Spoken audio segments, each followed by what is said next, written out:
Xeo flour mix and turmeric. Add the salt and the green onions, then add water.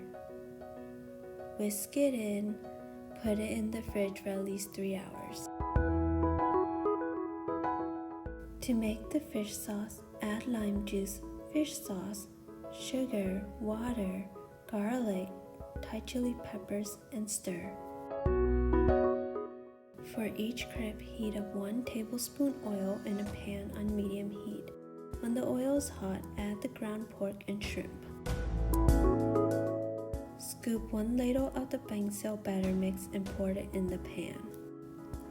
Make sure batter covers entire pan and wait 1 to 2 minutes. Now put bean sprouts on half the side. Cover pan for 3 to 4 minutes. Uncover lid and wait another 3 to 4 minutes or until crisp. Fold the crepe and serve hot immediately.